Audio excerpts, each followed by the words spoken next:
हां, तर आजच्या स्टोरीचं नाव द फ्लाईज. म्हणजे फ्लाईज म्हणजे अच्छा जसं अँट. जसं अँट, फ्रूट फ्लाय, मस्किटो तसं. हां, जसं मस्किटो, फूड फ्लाईज असतात ना, तसे फ्लाईज. तर यांची एक स्टोरी आहे. हां, एकदा काय होतं, एक एक बरणी असतं, एक जार, बिग जार. कशाचा असतो भरलेला? हनीचा. त्यामध्ये फुल हनी असतं आणि ते किचनच्या असं हाय शेल्फला ठेवलेलं असतं, असं वरती टॉपला ठेवलेलं असतं.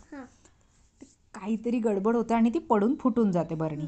ती पूर्ण जार खाली पडतो आणि पूर्ण किचनच्या फ्लोअरवर हनीच हनी होऊन जातं. मग येतो तिथे फ्लाईजचा ग्रुप आणि सगळे काय करतात, ते अट्रॅक्ट होतात हनीकडे आणि सगळे त्यावर बसतात हनीवर आणि खायला लागतात. त्यांचा स्टमक फुल होऊन जातो, फुल खातात ते. आणि त्याच्यानंतर आता त्यांना परत जायचं असतं. पण काय होतं, त्यांचे पाय, तुला माहिती आहे फ्लाईजचे पाय कसे असतात? एकदम बारीक, म्हणजे सुईपेक्षा, असे धागा असतो ना आपला सुई धागा, थ्रेड, त्या धाग्यासारखे बारीक असतात. आणि त्यांचे ते किती छोटे आहेत ना. आणि त्यांचे जे विंग्स असतात ते पण एकदम डेलिकेट असतात, एकदम नाजूक असतात. तर ते काय होतात, त्या हनीमध्ये स्टक होऊन जातात, त्यांचे पाय आणि त्यांचे विंग्स सगळं. ते फ्लायच नाही करू शकत. इतकं ट्राय करतात पण ते तिथनं उडून जाऊच शकत नाही. मग त्यांना कळतं की आपण किती मूर्ख आहोत, इतकंसं हनी खायला आलो आणि आता आपण डेंजरमध्ये आहेत. कोणीतरी ह्युमन येणार, सगळे क्लिनिंग करणार आणि आपण सगळे डेड होऊन जाऊ, मरून जाऊ इथे.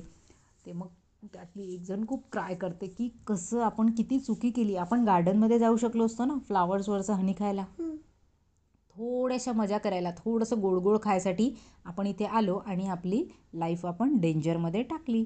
सो ही झाला मूर्खपणा. ठीक आहे. सो तिथे कुणीतरी ह्युमन येतो, तो आवाज ऐकून ते सगळं फ्लोअर क्लीन करतो आणि ह्या सगळ्या माशा, जे फ्लाईज जे आहेत ते डेड होऊन जातात. सो त्यांचा मूर्खपणा, त्यांना त्याची पनिशमेंट मिळतो. ठीक आहे. So moral of the story, अच्छा, जर असंच पिझ्झा बर्गर नाही खायचा, पहिले त्याचा असा विचार करायचा आणि मग खायचं. जर ते खराब वगैरे असेल, पण आपण मजाने खाऊन घेतो ना. आपण नाही, लहान मुलं. पिझ्झा बर्गर असं छान वाटतं ना, तर खाऊन घेतो आणि मग आपलं पोट आपणच खराब करून गुड. टाकतो. तेच त्याच्यामध्ये म्हणजे कसं म्हटलेलं आहे की छोटंसं मजा करायसाठी तुम्ही खूप मोठं तिकडे पनिशमेंट मिळू शकतो. लाईक मुलांना खूप मजा येते chocolate, cream biscuit, pizza, burger हे खायला, पण त्याचे प्रॉब्लेम्स नंतर खूप जास्त होतात. त्याच्यामुळे कुठलीही गोष्ट करायच्या आधी विचार करा. या फ्लाईजनी थोडा विचार केला असता तर त्यांची लाईफ डेंजरमध्ये गेली नसती. Right. So moral of the story, a moment of pleasure is not worth a lifetime of regret. आपल्याला लाईफ टाईमचा रिग्रेट मिळतो, राईट, छोट्याशा मजेसाठी. Okay, bye.